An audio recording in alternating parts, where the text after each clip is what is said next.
உலகமே ஒரு தாய், உலகமே ஒரு கோவில். உலகத்தில் பிறக்கும் மெய்ஞான அருட்பெருஞ்சோதிஜியே, 2 ஜோதிகள், சிவம் சக்தியே.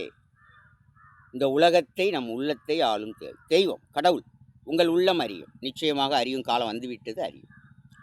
அதுவரை இந்த உலகமே ஒரு தாயாக, அருட்பெரும் ஜோதி ஸ்தலமாக இருக்கும் திரு அண்ணாமலை. திரு அண்ணாமலை, திருநேர் அண்ணாமலை, திரு அடி அண்ணாமலை என்று சுற்றி மலைகள் சூழ்ந்த ஒரு பகுதியில் அமைந்திருக்கும் ஒரு அற்புதமான ஆலயம்.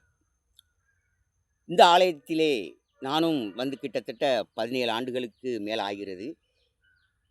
இங்கே நடக்கும் அவல நிலைகளை எடுத்துரைக்க வேண்டும் என்று நினைப்பேன். இங்கே உள்ள அதிகாரிகளுக்கு, அதிகாரி என்ற பேர் அதிகாரம்தான் இருக்குது, அதுமாரி பதவியில், அரசு பதவியில் இருப்பவர்களுக்கும் பக்கத்தில் இருந்துக்கிட்டே அறியலை ஐயா. அது இந்த மக்களுக்கு இந்த இடத்தில் வாழ, ஒரு வேலைக்கு அவர்களால் செய்ய வேண்டிய கடமை. நாங்கள் நாட்டில் வந்து அவ்வளோ பேருக்கு வேலை வாய்ப்பை கொடுப்போம், இவ்வளோ பேருக்கு வேலை வாய்ப்பை கொடுப்போம்னு சொல்லுதாங்க. ஆனால் இங்கே ஒரு கடை வச்சுக்கிட்டு கூட நடத்த முடியாத ஒரு அவல நிலை, கொடுமை கொடுமை. இந்த திருவண்ணாமலை புனித ஞான பூமியிலே, இந்த கிரிவல பாதையிலே, இந்த சரணாலயத்திலே சாது சன்னியாசிகள் துறவியர் தங்கியிருக்கும் இந்த கிரிவல புனித பூமியிலே நடக்குது கொடுமை கொடுமை. நான் வந்த நாள்ல இருந்து பார்த்துட்டு இருக்கேன். என்னால் என்ன செய்ய முடியும்? ஏதாச்சும் சொன்னே, இவனை 2 போடு தூக்கி போறியா? பின்னால் காவல்துறை, காக்கும் தெய்வம். எதுக்கியா தவறாக பயன்படுத்துகிறாங்க ஐயா. அவங்கள ஒரு படையோடு கூட்டிகிட்டு வந்து ஜேசிபி எல்லாம் கொண்டு வந்து, சித்ரா பௌர்ணமி தான் வந்துட்டு, சித்ரா பௌர்ணமி என்ன கொடுமை நடக்க போகுதோ தெரியல. இப்போலாம் அந்த மக்கள் மனம் துடிக்குது. அடா பாவிகளாக நம்மளை கடை வைக்க விட மாட்டானே, பாவிகளா பாவிகளா, அடித்து நொறுக்கி போட்டுட்டு போயிடுவானே, அடுத்தாலையும் வட்டிக்கெல்லாம் வாங்கணும். என்ன கொடுமையா. 17 ஆண்டுகளாக நான் பார்த்து கொண்டிருக்கிறேன் அவர்களை நடத்து கொடுமை. அப்படியே அடித்து கொண்டு அடுத்தால அறநிலைத்துறையில் இருந்து ஏலம் விட்டு, இந்த நேர அண்ணாமலையில் ஒரு அம்மா கடை வச்சிருக்கு, கீதாங்கிற ஒரு அம்மா, பாவம், 6 லட்சம் ரூபா, அதுக்கு எடுத்தால 3 லட்சம் ரூபா. சூடம் கற்பூரம் விளக்கு விற்கிற கடை, அத்தையும் அவங்க செட் பண்ணி அடித்து நொறுக்கி, பணம் கொடுத்து அடித்து நொறுக்குதான் ஐயா பாவிகள். அரசு பதவியில் இருப்பெல்லாம் அதிகாரிகளா? யாரையா நீங்களாம்? அரக்கர்களா? பாவிகளா? நான் கேட்குறேன். அரசு பதிவு எதுக்கு? மக்களை காக்கிறதுக்கா, கெடுக்கிறதுக்கா? இந்த கிரிவலப்பாதையில் வந்து இன்னைக்கு கிரிவலப்பாதைன்னு வச்சுருக்கா, மக்கள் நடந்து போக முடியலை. அதில் மக்கள் நடந்து போகணும், அதுக்கு வழிவிடணும். அப்போ இங்கே இருக்கிறவங்க ஃபுல்லாக இந்த திருவண்ணாமலை பக்கத்தில் அத்தி அந்தல அம்மாப்பாளையம், இன்னும் இந்த பக்கத்து கிராமத்தில் இருக்கக்கூடிய மக்கள் தான் கடை வச்சுருக்காங்க. அதுவும் பெரிய பணக்காரர்களாக இல்லை, ஏதோ ஒரு ஏழை எளிய மக்கள், இந்த ஒரு ஜான் வயிற்றுக்காக ஏதோ ஒரு வியாபாரம் ஓடுன்னு. அவங்கள தடுக்க முடியாது. தடுக்க யாருக்கே அவருக்கு, இன்னும் சொல்லப்போனால் எவனுக்கு உரிமை இருக்குது? முடிஞ்சால் அவர்களுக்கு அந்த எதிர் சைடில், அந்த ஃபாரஸ்ட் சைடில் ஒரு 10-20 அடியை அங்கங்கே ஒதுக்கி, அத்தனை பேருக்கு அங்கே கடையை என்னைக்கு வைக்க விடுதீங்களோ அன்று தான் அந்த கிரிவல பாதையில் கடைகள் இருக்காது. அதுவரை எந்த வழியோ ஒரு வழி விடணுயா. எல்லாம் ஆண்டவனுக்கு தானே சொந்தம், அரசுக்கு தானே சொந்தம். வேற மனிதன் எவனுக்கும் சொந்தமா? மனுஷன் தானே அனுபவிக்க பிறந்திருக்கான். ஏன் அவங்களுக்கு ஒரு 2 சென்ட் இடம் கூட கொடுக்கக்கூடாதா? கடை கட்டி விடலாம். என்ன நடக்கு? அடித்து நொறுக்கி அவர்கள் இந்த ஒரு விசேஷ நாட்களில் தான் வியாபாரம். மாதத்தில் ஒரு நாள் சித்ரா பௌர்ணமி, ஜோதியோட அடித்து நொறுக்கி இன்னும் மீளவில்லையா. பூரா வட்டிக்கு, சிட்டை வட்டி வாங்கி பாருங்க எத்தனை பேர் வராங்க. வாங்கி விற்க கொடுத்துக்கிட்டு ஏதோ காலத்தை போக்கி கொண்டு இருக்கிறார்கள். அந்த கிரிவல பாதையில், இந்த புனித பூமியில் அவர்கள் மனம் குளிர வேண்டும். அவர்கள் அந்த சைடு ஃபுல்லாக கடை வச்சு கொடுக்கணும், இந்த சைடும் கடை வச்சு. காம்பவுண்டு சோறு ஏன் கட்டுறேன்? காம்பவுண்டு சோறு குளத்தை சுற்றி கெட்டுதான் செவரு, நல்ல கக்கூசை கட்டு தான் கிரிவல பாதை ஓரத்தில். ஏன் கொஞ்சம் தள்ளி கட்டக்கூடாத? நாட்டம். இந்த மினரல் வாட்டர்னு வச்சுருக்கான், தண்ணி வருதா மினரல் வாட்ரு? என்ன சொல்வது ஒன்று, செய்வது ஒன்று. என்ன இந்த கிரிவல பாதையில் சாது சன்னியாசிகள் தங்குவதற்கு ஒரு சாதுக்கள் தங்கும் இடம் இருக்கா? மனிதன் வீதியில் வாழ பிறக்கவில்லை. இந்த மக்களுக்கு கொடுமை கொடுமை. அதுமாரி மலையில் வீடு கட்டிட்டாங்களாம். ஏன் கெட்ட விட்ட? யார் ஆட்சியில் கட்டப்பட்டது? அங்கே கட்டும்போதே நீங்கள் தடுத்திருந்தால் இன்று அங்கே வீடு இருந்திருக்குமா? ஆரம்பத்தில் தடுக்காமல் அவன் பணத்தை வாங்கிட்டு, லஞ்சத்தை வாங்கிக்கிட்டு கட்ட விட்டுட்டு அந்த மக்கள் அங்கே ஒரு குடும்பமாக ஆன பின் கொஞ்சம் வீடாக இருக்குது. இருக்கட்டியா? அந்த படியில் ஏறி இறங்குறதுக்குள்ள உன்னால முடியுமா? பழகிட்டாங்க. அந்த மக்களை துரத்தாதீர்கள். இனி அடுத்தால கெட்ட விடாம பாதுகாத்துக்கிடுங்க. இதுவரை இருக்க மக்கள் இருக்கட்டும். அண்ணாமலைக்கு பின்னால. உன் அப்பா விட்ட இடத்துல இருக்கல. ஏன் வேற மலைகள்ல எங்கேயும் ஆட்கள் இருக்கலையா? வீடே இல்லையா மலையில? ஆரம்பத்திலே பாதுகாத்திருக்கணும். அதை விட்டு போட்டு இப்போ அவர் கேஸை போட்டார், இவர் போட்டார். என்ன? அதுமாரி மக்கள் கோயில் சார்ந்த இடங்கள்லையும் சரி, அரசு சார்ந்த இடங்கள்லையும் சரி, வீடு கட்டியிருந்தால் அவர்களுக்கு பட்டா போட்டு கொடுத்து அதை இனி ஒரு வீடை கூட இடிக்கக்கூடாது. கோயிலை சுற்றி காமௌண்டை சுற்றி கடையை கட்டி வச்சு வியாபாரம் பார்த்துக்கிட்டு இருக்கான். அந்த மக்களை வீடு கட்ட விட மாட்டாங்க. நீங்கள் இத்தனை லட்சம் வீடு கட்டி தருவது அது பின்னால் இப்போ இருக்க மக்களை குடியிருக்க வையா. குடும்பத்தை பிரிக்காதையா. எங்கே போவாங்க அந்த மக்கள்? அந்த மிருகங்களோட காட்டில் போய் குடியில் போட்டு இருப்பாங்க. மக்களோடு சேர்ந்து மக்களாக தான் வாழ்வாங்க. அந்த மக்களுக்கு வழி காண வேண்டும். அதுமாரி கிரியில் இருக்கிற பாதையில் இனி இந்த சித்ரா பௌர்ணமிக்கு யாரையும் கடை எடுக்க சொல்லக்கூடாது. இந்த சைடில் இருக்கவங்க கூட அந்த சைடு கடையை மாற்ற சொல்லுங்க. மக்களுக்கு வழிவிடுங்க. வரக்கூடிய பக்தர்களுக்கு வழிவிடுங்க. பக்தர்களுக்கு வழிவிடுங்க. தூய்மையாயிருங்க. என்ன தூய்மை? பேர் தான் தூய்மை அருணை. மக்கள் வாழ்வுக்கு வழிகாட்டியாக இருக்கக்கூடிய அரசியல்வாதிகள்லாம் அதிகாரிங்கிற பேரில் அதிகாரம் தாயா இருக்குது. பதவியில் இருக்க பதவி தான் பெருசாக இருக்குது. பாருங்கள், ஒவ்வொன்றா இலவசம். நாட்டின் பொருளாதாரத்துக்கு வேட்டு வச்சு ஓட்டு வாங்கி இங்கே சீட்டை பிடிக்கணும். லஞ்சமும் கொடுக்கணும், பொருள் கொடுக்கான். என்ன என்ன பதவி வெறியா? பதவி வெறியாயா? சீமான போல் போடணியா? சரியான திட்டம் எதை அதை சொல்லு. இன்னைக்கு ஹீரோ சீமான் தான் உண்மையான ஒரு பொதுநலவாதி. நாட்டின் பொருளாதாரத்துக்கு வேட்டு வைக்காமல் வறுமையையும் போக்குவேன், நாட்டில் நடக்கிற அத்தனை தீயதை ஒழிப்பேன், இன்னும் நிறையா. ரவுடிக்கு ஒரு தோட்டா போதும். என்ன? காவல்துறை அடிமையாக இருக்காது. அவங்களுக்கு 3 ஷிஃப்ட் வேலை, 3 அடுக்கு பாதுகாப்பு மக்களுக்கு. நீ நல்ல பொதுநலவாதியாக நல்லவனாக இருந்தால் உனக்கு ஏன்யா 3 அடுக்கு பாதுகாப்பு தேவையா? இறப்பு என்பது யாருக்கு எப்போ நிச்சயம் பட்டதோ அன்றைக்கு அது வந்தே தீரும். அதை தடுக்க யாராலும் முடியாது. எந்த ரூபத்தில் வருதோ அந்த ரூபத்தில் அது வரும். அதுக்கு உங்களுக்கு 3 அடுக்கு பாதுகாப்பு, மக்களுக்கு இல்லை பாதுகாப்பு. சீமான் வந்தால் மக்களுக்கு பாதுகாப்பு, எங்களுக்கு வேண்டாம். எங்களுக்கு நல்லவனை பாராட்டுவான் ஐயா. உங்களுக்கு என்ன இவ்வளோ தேவையா? காவல்துறை எதுக்கு? மக்களை காக்கவா, அந்த அரசியல்வாதிகளை காக்கிறதுக்கா ஐயா? எதற்கு? காவல்துறைன்ற அடிமையாக இருக்குயா அந்த ஆட்சிக்கு, திமுக ஆட்சிக்கு. உண்மையா? சுதந்திரம் இல்லையா? காவல்துறையினரும் காக்கும் தெய்வமாக இருக்கிற மக்களும் நண்பர்களானால், ஃப்ரெண்ட்ஷிப் ஆனால் கம்பும் தேவையில்லை, துப்பாக்கியும் தேவையில்லை. சுடுவார்களா ஐயா? சுட்டுட்டாங்க ஐயா ஒரு பனையேறிய பாவம்யா, அப்பாவியா. என்னய்யா? அந்த ஜாதிக்காரனுக்கு வந்தால் அந்த ஜாதிக்காரன் போராட்டம் பண்ணும், இந்த ஜாதிக்கு வந்தால் இவனுக்கு போராட்டம். தனித்தனியாக பிரித்து விட்டுட்டு இருக்கான் ஐயா.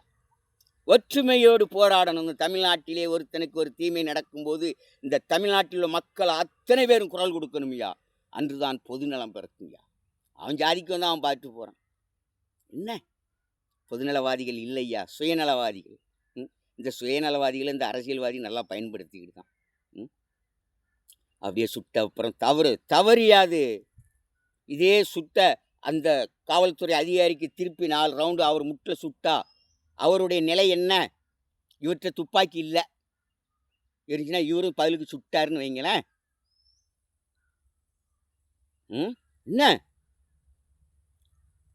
இவர் என்ன துன்பம் அடைகிறாரு? சும்மா அசால்ட்டாக சுற்றி எதுக்கு தான் சுடணுங்கிற விவஸ்தே இல்லையா? சில போலீஸ்காரன் தன்னைத்தானே சுட்டுக்கிறான். ஏன்? அந்த துப்பாக்கி இருக்கிறனால தான் நீ சுடுத, கம்பு இருக்கிறனால தானே அடிக்க. நண்பனானவின் கம்பு எதற்கையா, துப்பாக்கி எதற்கையா? திரும்ப அந்த மக்கள் போராட்டம் பண்ணினால் எங்கே? ஆலங்குளத்திலே மணிகண்டனை சுட்டவர்க்காண்டு மக்கள் எதிர்த்து போராட்டம் நடத்தினால் அவர்களை கைது செய்கிறார்கள். யார் எந்த போராட்டம் பண்ணாலும் இந்த காக்கும் தெய்வமாக இருக்கும் அந்த காவல்துறையை வைத்து அடக்கி ஒடுக்கி கைது பண்ணி இருக்கிறார். நீங்கள் என்ன அடிமையாயா? ஏன் போராட்டம் பண்ணக்கூடாதா? அப்படியே இருந்தணும். எவனை யாருனாலும் சுட்டு கொள்ளட்டு என்ன பண்ணிட்டு ஏதுன்னு கேட்டக்கூடாது. கேட்க சுதந்திரம் இல்லையா? அதை அடக்கி ஒடுக்க நீ யார்யா? அரசு பதவியில் இருக்கிறதுனால ஒடுக்குற. இறங்கிட்டேன்னா என்ன போராட்டம்? எந்த போராட்டமாக இருக்கட்டும். இப்போ சமீபத்தில் ஆசிரியர்கள், நம்ம தூய்மை பணியாளர்கள், அரசு ஆட்சினா தூய்மை பணியாளர்லேருந்து அத்தனை ஊழியர், அரசு ஊழியரும் பதவியில் சேர்ந்து ஓராண்டுகள் தான். டெம்பரவரி ஓராண்டுகள் அரசு பதவி. எந்த பதவியாக இருக்கட்டும், நீ அரசு சம்பளம் வாங்கிட்ட ஒரே ஒரு ஆண்டு தான் அடுத்த பெர்மனண்ட்யா வரணும்யா. பெர்மனண்ட்டு யாருங்க பெர்மனண்ட்டாக வாழ போகிறது இல்லை. இந்த வேலையாவது ஒரு பெர்மனண்ட்டாக இருந்தால் கொஞ்சம் சம்பளம் கிடைக்கும், டைம் பிரகாரம் வேலைக்கு போயிட்டு வரலாங்கிற ஒரு இது. இந்த தூய்மை பணியாளர்கள் அத்தனை பேருக்கு யூனிஃபார்ம் கொடுத்துருக்காங்களா ஐயா? ஒப்பந்த தொழிலை வச்சு அவங்கள நல்லா கொள்ளையடிக்காங்க. நீங்கள் அவங்களுக்கு சோறு கொடுக்கறது பெருசு இல்லை ஐயா. சோறு என்னைக்கு கிடைக்கல, நீ சோறு கொடுங்க ஐயா. நல்ல சம்பளம் கொடுங்க ஐயா, யூனிஃபார்ம் கொடுங்க ஐயா. ஒரு வருஷம் தாண்டவங்க அத்தனை பேரும் பெர்மனண்டாக்குங்க ஐயா. என்ன நடக்கு? அதிகாரிங்கிற பேரில் மக்களை காக்கவில்லை. காக்கிறதுக்குத்தான் இந்த அரசு. போதைக்கு அடிமையாயிட்டு போதை ஒழிப்பாகலாம். இதுதான் பகுத்தறிவு ஐயா. பெரியார் சொன்ன பகுத்தறிவு. இன்னைக்கு இந்த நாத்திகம் பேசுகிறவங்களை பற்றி தான் ஐயா யூடியூப்பில் வந்துக்கிட்டே இருக்குது. உண்மையான ஆன்மீகம் பேசுனதை பற்றி வரவே இல்லை. அவங்க விளம்பரம் தான் வருது. என்ன எங்கெல்லாம் போகிறது பார்த்தீர்களா? சிந்திக்க வேண்டும் மக்கா. என்ன அன்பு சகோதரனே, சகோதரிகளே, பெரியோர்களே, தாய்மார்களே. இன்னும் அடுத்தால இப்போ இவர் 200 யூனிட் மின்சாரம் இலவசம்னாரு. அடுத்தால ஒருத்தர் சொல்லுவார் ஃபுல் இலவசம், ஏழை மக்கள் அனைவருக்கும் இலவச மின்சாரம், நீங்கள் கரண்ட் பில்லே கட்ட வேண்டாம். அடுத்தால அரிசியை மட்டும் ஓசியில் கொடுத்தான். அடுத்தால இப்போ பருப்பும் எண்ணெயும் கொடுக்காங்க. அடுத்தால ஒருத்தன் பார்ப்பான் பஸ்ஸில் எங்கே போனாலும் ஓசி, நீங்கள் சிங்கப்பூர் போனாலும் உங்களுக்கு நான் டிக்கெட் வாங்கி தரேன், போயிட்டு வாங்க. என்ன யார் விட்டு பொருளாதாரம் போக போகுது? காட், கடவுளுடைய பொருளாதாரம் பணம், கடவுள் கொடுத்ததாக நினைக்க வேண்டும். அது மாதிரி ரேஷனில் எது வாங்கினாலும் ஃப்ரீ. 2 பாக்கெட் உப்பு வரைக்கும் அத்தனையும் உங்கள் வீட்டுக்கே வந்துடும், நீங்கள் கடைக்கு வர வேண்டாம், அத்தனையும் ஃப்ரீ. அப்படியே கொஞ்சம் இந்த நியாய விலை கடை கொஞ்சம் கொஞ்சமாக வந்து ஓசிக்கு வந்துட்டு 1000 ரூபா ஒரு கலைஞர் உரிமை தொகை 2000, இப்போ 2500. அடுத்தால நான் பிரிட்ஜு தாரங்க, அவன் வாஷிங் மிஷின் தாரங்க, யாரெல்லாமோ ஒரு கட்டில் மெத்தை கொடுக்க ஆள் இல்லையா ஐயா மக்களுக்கு? படுத்து சந்தோஷமாக தூங்க. ஏன்னா உங்கள் திட்டங்கள் அப்படி இருக்குது. நல்லா இலவம்பஞ்சு மெத்தை, ஜோப்பர் மெத்தை, ஆளுக்கு டபுள் காட் கட்லே, ஒரு கொசுவலை வாங்கி கொடுங்க ஐயா. நாட்டின் பொருளாதாரத்துக்கு வேட்டு வைக்கும் அரசியல்வாதிகளுக்கு நீங்கள் ஓட்டு போட்டால் நீங்களே துணை போகிறீர்கள். இதுதான் விழிப்புணர்ச்சி. இந்த அரசியலோட மாய ஜால பேச்சு தந்திரம். ஊர் 2 பட்டா கூத்தாடிக்கு கொண்டாடின மாதிரி இன்றைக்கி கூத்தாடியாக இருக்காங்க. இலவசம்னு வார பணம் பூரா ஓசியில் போனால் இந்த நாடு நாசமாக போயிடும். விலைவாசி போயிடும். இன்றைக்கே தரம் இல்லை கேட்டா. பீடியா தூள் கிடையாதுயா. ஒரு பீடியில் சுற்ற வேண்டிய தூளை 2 பீடியில் சுற்றுறாங்க ஐயா. பீடி புண்பட்ட இடத்தை புகையிட்டு அது தரமே கிடையாது, ஒரு பீடியும் கிடையாது. செக் பண்ணி பாரியா. கட்டி பிடிச்சி போயிருக்குன்னா கெட்டுப்போன தூள் இருக்கியாங்க, நல்ல தூள் கிடையாதுயா. டீ நக்கி குடிக்க மாதிரி டீயா. ஒரு டீனுடைய ரேட்டும் அதனுடைய அளவு என்னையா? அனைத்தும் பொருள் விலை கூட. கலப்படம் தரம் இல்லாத நிலையில் விலை. இதெல்லாம் சரியாகணும்னா நாம் குடிக்கிற பீடியில் இருந்து எந்த பொருளாகட்டும் நீ ஏன் பீடின்னு சாதாரண புகை வைத்திய ஐயா இது.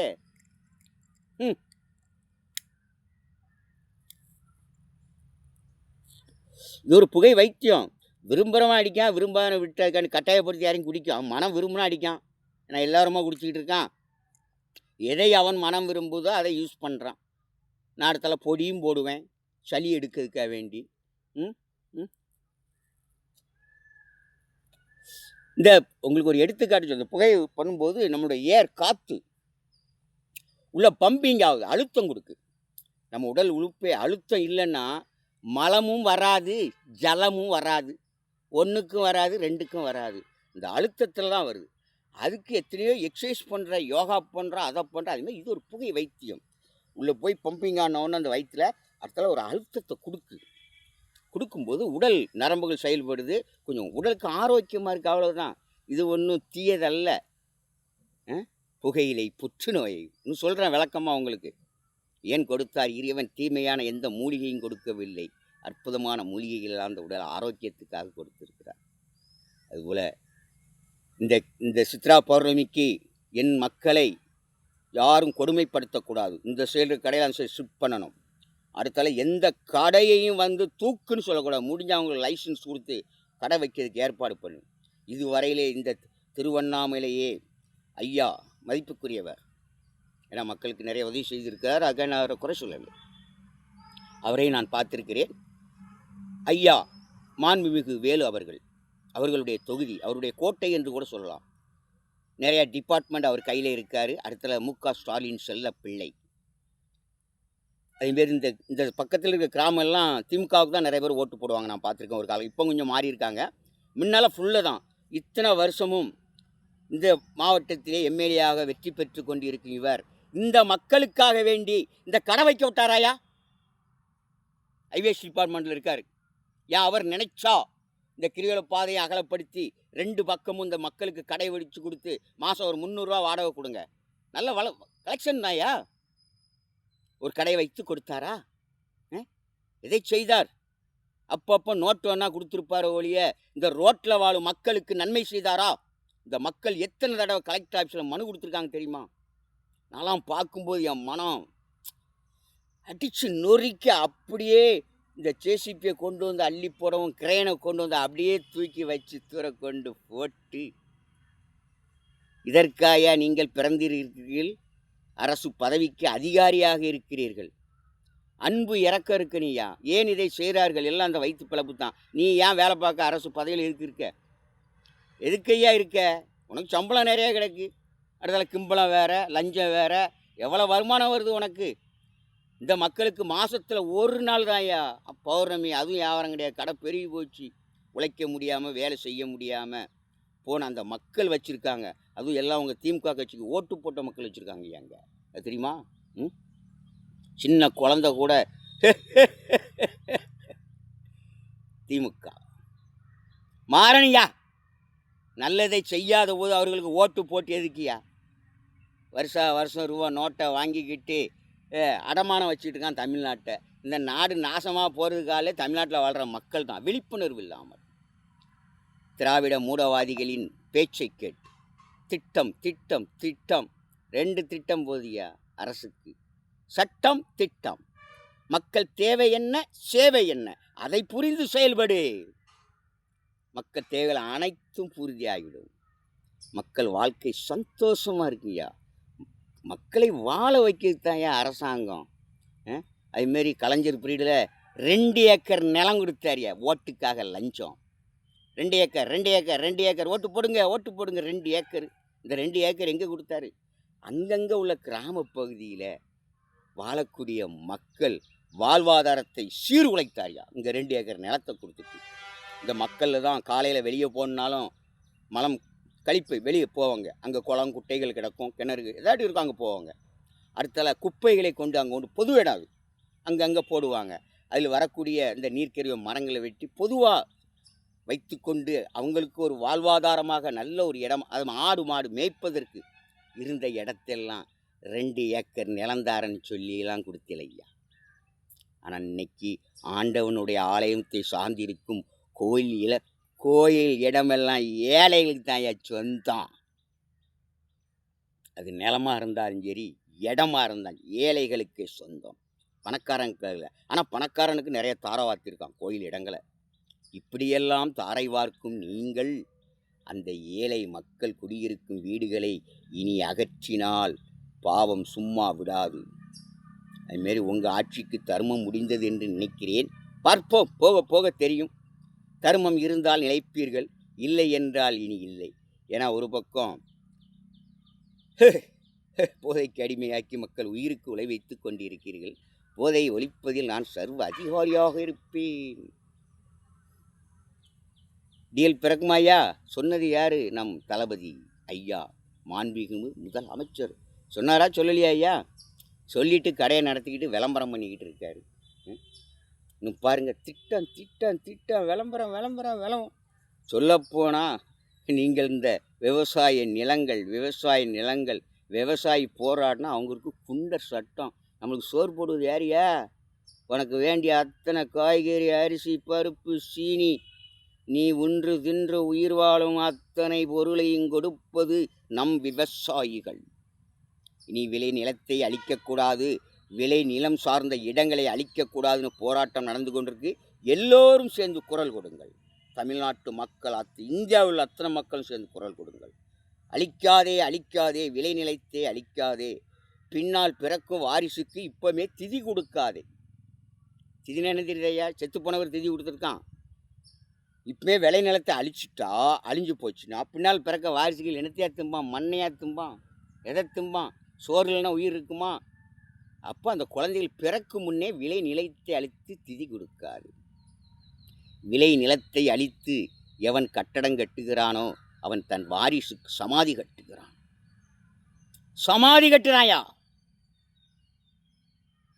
இந்நாளில் உயிர் நாடியாக இருக்கும் விளை நிலத்தை அழித்து ஒழித்து பின்னாளில் இந்த ஜனத்தொகை பெருக்கத்தில் பணம் கொடுத்தும் உணவு கிடைக்கவில்லை என்றால் வீடே சமாதி ஆகிவிடும். ஜாக்கிரதை! விளை நிலத்தை அழிப்பவனுக்கு ஓட்டு போடாதே. விவசாயத்தை காப்பேன் என்று எவன் சொல்லுகிறானோ அவனுக்கு போடியா ஓட்டு. உன் மனம் போடணும். எது போடணும்? உன் மனம் போடு. 16 ஆண்டுகள் அரசியல் பயிற்சி முடித்தவர், மக்களுக்காக உண்மையோடு உழைக்கும் தொண்டன், பொதுநலவாதி. இவங்கெல்லாம் இன்னும் கொஞ்ச நாள் எல்லாம் ஓசின்ட்டு பின்னால் தெரியும். இவங்க வந்தால் விலைவாசி எவ்வளோ உயருதுன்னு தாக்கு பிடிக்க முடியாமல் இந்த மக்கள் வாரியலையும் செருப்பையும் தூக்க வேண்டிய காலம் வரும் வரும் வரும். தரம் இல்லைன்னா வரியா? விலைவாசி உயர்ந்து பொருள் தரம் இல்லைன்னா அடா பாவி இதெல்லாம் கொடுப்பேன்னு சொல்லிட்டு இன்றைக்கி நாட்டின் பொருளாக எங்கள் வயிற்றில் அடிக்கடா பாவி, அடா பாவி. வரி வரி வரி 30% வரி குறைக்கப்பட வேண்டும். குறைக்கணும். அது மாட்டு தீவனத்துக்கு பாதி. மாடு இல்லை, விவசாய மாட்டினுடைய சாணங்கிற அந்த உரம் இல்லை. தங்கம் கிடைக்காவிட்டாலும் பரவாயில்லை, வைரம் கிடைக்காவிட்டாலும் பரவாயில்லை, வைடூரியம் கிடைக்காவிட்டாலும் பரவாயில்லையா. இந்த ஆடு கோழி இந்த ஜீவன் போடுற அந்த உரம் என்னும் அந்த சாணம், அந்த சாணி இல்லை என்றால் நம்ம உடம்புக்கு உரம் இல்லையா. இயற்கை உரம் மையம் அதுதான்யா. அந்த உரம் இல்லை, இன்னும் கொஞ்சம் நம்ம உடம்புல சத்தே இருக்காது. இன்றைக்கி பூரா செயற்கை உரத்தை போட்டு இயற்கை உரம் பூரா எங்கே போச்சு? இன்றைக்கி ஆடு மாடு மேய்வதற்கு இடம் இருக்கா? இடம் இருக்காயா? இல்லை, எல்லாம் ஒழிச்சிட்டான். மாடலாச்சின்னு சொல்லி மக்களை வசியம் பண்ணிடுறான். வசியம் என்ன வசியம்? எத்தனை நாளைக்கு தொடரும் இந்த வசியம்? நல்லாட்சி மலர வேண்டும். ஆன்மீகமும் அரசும் ஒன்று. அறியாத வாயில மண், இன்னும் அறியாவிட்டால் பாறாங்கல். இப்போ கொடுக்கறது உங்களுக்கு அல்வாயா தெரியும், ஆனால் அது பாறாங்கல்லாக பின்னால் மாறும். தரமாக எந்த பொருளும் இல்லை. தரமற்ற பொருளை இன்றைக்கு விலை கொடுத்து வாங்கி ஒரு போண்டா தின்னாவில் கடலை மாவுலையா போடுறோம்? அரிசி மாவு, மைதா மாவு. தோசையை பாருங்கள், அப்பளம் மாதிரி இருக்கியா? அப்பளம் மாதிரி. நல்ல சட்னி சாம்பார் கிடையாது. வடையை பாருங்கள், சுருங்கி முடி போல போச்சு. எல்லாம் இதனால் வரி உயர்வால் தரமும் கெட்டு போச்சு, விலைவாசியும் உயர்ந்து போச்சு. சின்ன டப்பாவில் வர 20 மில்லி தேங்காய் எண்ணெய் சமீபத்தில் 10 ரூபாய்க்கு விற்றுக்கிட்டு இருந்துச்சு. 20 மில்லி 25 மில்லி. இப்போ 10 மில்லி வாங்கினா 10 ரூபா. அப்போ 1 லிட்டர் எவ்வளவே? 1000 ரூபாய். என்ன 1000 ரூபாய் வரி குறைச்சிட்டாலாம். ஜிஎஸ்டி வரியை இங்கே குறைச்சிட்டாலாம். ஐயா சாமி, நீர் சாமி தான். பாரத பிரதமர் மாண்புமிகு மோடிஜி அவர்கள் சில திட்டங்கள் சரியான முறையில் செயலேற்றினாலும் குறை சொல்ல முடியாது. கொடுத்துட்டு வாங்கி இல்லைங்க. மத்திய அரசு மக்களுக்கு நல்ல சலுகைகளை இன்னும் மேலும் செய்ய வேண்டும், மக்களை காக்க வேண்டும். அதுமாதிரி இங்கே கொடுத்துருக்க ரூபா நோட்டு இருக்கு இல்லையே, தரம் கிடையாது. டிஜிட்டல் நோட்டு கிடையாதுயா. அது சீக்கிரத்தில் கசங்கி நாசமாக குப்பையாக போகுதுயா. என்னையா ரூபா நோட்டு கொடுத்துருக்கிய? நல்ல நோட்டை கொடுக்க வேண்டும், தரமுள்ள நோட், ஒவ்வொன்றும் தரமாக இருக்கணும். அடுத்தால நதிகளை இணைக்க வேண்டும். அங்கே கங்கையிலிருந்து வரும் வீணாகி கடலில் போயும் நேரலாம். தமிழகம் எங்கும் நதிகளை இணைக்க வேண்டும். நீர் இணைத்தால் ரயிலை இணைக்கிறேன், ரோட்டை இணைக்கிறேன், அதை இணைக்கிறேன், இதை எத்தனையோ இணைத்தீர்கள். இணைப்புக்கெல்லாம் இணைப்பாக பெரிதாக இருப்பது எது தெரியுமா? நதிநீர் இணைப்பு. எல்லா பக்கம் வளம் கொளிக்கும். நம் நாடு விவசாய நாடு. அதனால் நதிகளை நம் மாண்புமிகு பாரத பிரதமர் ஐயா அவர்கள் இணைக்க வேண்டும். வரியை குறைக்க வேண்டும். இயற்கை போதையை கொடுக்க வேண்டும், செயற்கை போதையை ஒழிக்க வேண்டும். மக்கள் வாழ்வு மலர உழைக்கிறீர். அத்தனை நாடோடு நட்பு கொள்ளனியா, அத்தனை நாடோடு நட்பு கொண்டாதான் நம்மளுக்குள்ள ஒரு இணைப்பு ஏற்படும். அதுபோல் மோடிஜியை ஒரு சில இதில் கொஞ்சம் குறை இருக்குது. ஆனால் மற்றபடி நல்லதா. நதி நீர் இணைக்கப்பட வேண்டும். எல்லோர் பையிலும் பணம் இருக்க வேண்டும். வறுமை என்று ஒரு மனிதனும் இங்கே வாழக்கூடாது. பிணமாகும் வரை பையில் பணம் தேவை, பிணமான பின் யாருக்கும் பணம் தேவையில்லை. அதனால் இந்த மக்களுக்கு நல்லாட்சி மலரும். தமிழ்நாட்டிலும் மலரும் ஐயா, காவி மலரும், தாமரை மலரும், காவி கொடி பறக்கும். காவிக்கு இங்கே இடம் இல்லையா? யார் சொல்கிறா? இந்த நார்த்திகவாதிகள் சொல்லுகிறார்கள். யா, காவிக்கு இடம் இல்லையாம் தமிழ்நாட்டில்.